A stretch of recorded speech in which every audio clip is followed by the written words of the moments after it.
আসসালামু আলাইকুম, welcome to my kitchen. আশা করি সবাই ভালো আছেন। আজকে আমি দেখাবো গন্ধ ছাড়া দারুণ স্বাদের হাঁসের মাংস রান্নার রেসিপি। অনেকেই আছেন যারা হাঁসের মাংস রান্না করলে গন্ধ লাগে, যার জন্য খেতে একদমই ভালো লাগে না। তারা এই রেসিপিটি ফলো করতে পারেন। আশা করি এখন থেকে হাঁসের মাংস রান্না করলে কোনো রকমের গন্ধ আসবে না এবং সবাই চেটেপুটে হাঁসের মাংস তৃপ্তি সহকারে খেতে পারবে। যারা এখনো সাবস্ক্রাইব করেননি তারা দ্রুত সাবস্ক্রাইব করে ফেলুন এবং রেসিপিটি দেখতে থাকুন। তো চলুন উপকরণগুলো দেখে নেওয়া যাক।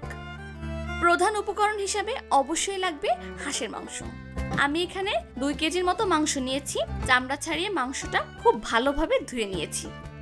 লাগবে 3টি তেজপাতা, ছোট সাইজের 6-7টি দারুচিনি, 6-7টি এলাচ, 7-8টি লং এবং চুই ঝাল ছোট ছোট করে টুকরো করে কেটে নিয়েছি।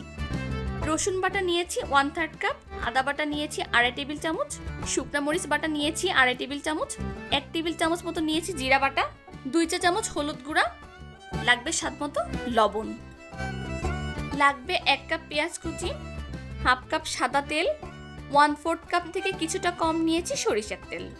প্রথম প্যান কিছুটা গরম করে আমি দিয়ে দিব সাদা তেল। তেল কিছুটা গরম হয়ে আসলে এর ভেতর পেঁয়াজ কুচি দিয়ে দিব।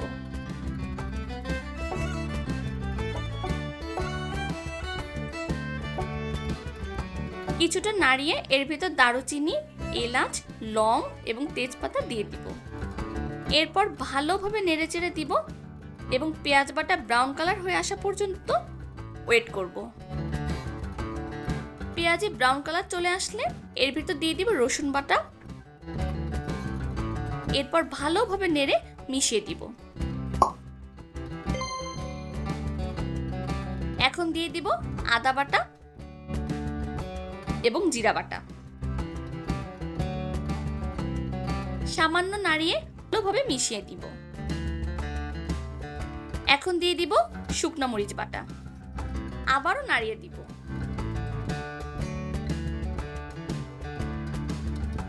এরপর দিব হলুদ গুঁড়া এবং স্বাদ মতো লবণ। সামান্য পানি দিয়ে দিব মশলাটা কষানোর জন্য। এ পর্যায়ে চুলার আঁচ মিডিয়ামে দিব।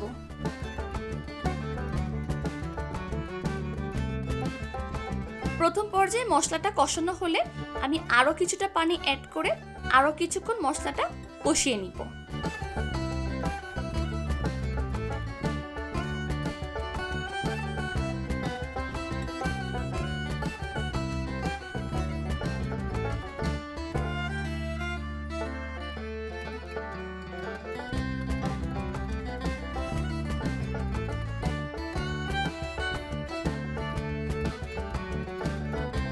মশলা থেকে তেল ছেড়ে আসলে আমি এবার মাংসগুলো এর ভিতর দিয়ে দিব। প্রথমে কিছুটা মাংস দিয়ে ভালোভাবে মশলার সাথে মিশিয়ে নেব। এরপর বাকি মাংসটুকু দিয়ে দিব এবং একইভাবে ভালো করে নাড়িয়ে দিব।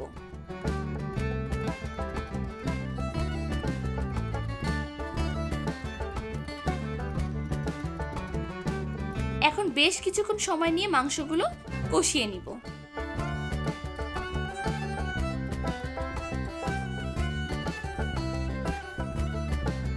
এখনো পর্যন্ত মাংসতে কোনো পানি ব্যবহার করা হয়নি। মাংস থেকে যতটুকু পানি বের হয়েছে ওইটা দিয়েই মাংসটা আমি কষিয়ে নিয়েছি। মাংসগুলো বেশ কিছুক্ষণ কষানো হলে যখন পানি টেনে যাবে তখন কিছুটা পানি দিয়ে আবারও ভালো করে মাংসটা কষিয়ে নিব। এ পর্যায়ে মিডিয়াম থেকে আঁচ কিছুটা বাড়িয়ে দিব। মাংসগুলো যত ভালোভাবে কষানো হবে ততই খেতে ভালো লাগবে। এভাবে কষানোর ফলে হাঁসের মাংস নরমালি যে গন্ধটা বের হয় সেটা আর থাকবে না, এজন্য খেতেও বেশ মজা হবে। এরপর একটি বড় সাইজের আস্ত কিছু রসুনের কোয়া এই মাংসের ভিতর দিয়ে দিব। এবার ভালোভাবে নাড়িয়ে দিব।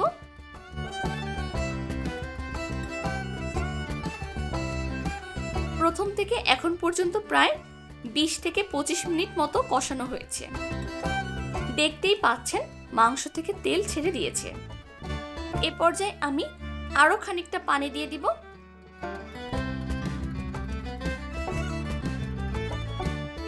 এবার ঝোল টেনে আসলে আমি সরিষার তেল এর ভিতর দিয়ে দিব। এই সরিষার তেলের জন্য হাঁসের মাংসের স্বাদ অনেকখানি বেড়ে যাবে। এজন্য আপনারাও ট্রাই করবেন এই সরিষার তেল দেওয়ার জন্য। এ সময় বারবার নাড়তে থাকতে হবে। এই সময় মাংসগুলো খুব ভালোভাবে কষানো হয়ে গেছে। আমি 2 বার পানি দিয়ে কষিয়ে নিয়েছি। এ পর্যায়ে ঝোল গামাখা হয়ে আসলে আমি চুই ঝালগুলো দিয়ে দিব এবং নাড়িয়ে দিব। আপনারাও ট্রাই করবেন চুই ঝালটা একদমই শেষে দেওয়ার, এতে করে চুই ঝালগুলো গলে যাবে না। চুই ঝাল দেওয়ার পর সামান্য নাড়িয়ে ঝোলের জন্য বেশ কিছুটা পানি দিয়ে দিব। এখন আমি ঝোল কমে আসা পর্যন্ত অপেক্ষা করব। যে যেমন ঝোল খেতে পছন্দ করেন তেমন ঝোল রাখতে পারেন। এ সময় এসে লবণ চেক করে নেবেন। আমি কিছুটা লবণ দিয়ে দিচ্ছি, কারণ আমার কাছে লবণ সামান্য কম মনে হয়েছে।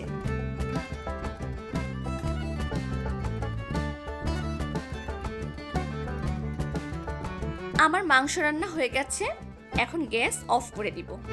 দেখতেই পাচ্ছেন কতটা লোভনীয় হয়েছে। যেহেতু হাঁসের মাংস, এজন্য রান্নাতেও টাইম একটু বেশি লাগবে। তবে এভাবে রান্না করলে গ্যারান্টি দিতে পারি কেউ মুখ ফেরাতে পারবে না। রান্নাটি ভালো লাগলে লাইক কমেন্ট করতে ভুলবেন না। ভিডিওটি শেষ পর্যন্ত দেখার জন্য ধন্যবাদ। সবাই ভালো থাকবেন, সুস্থ থাকবেন। আল্লাহ হাফেজ।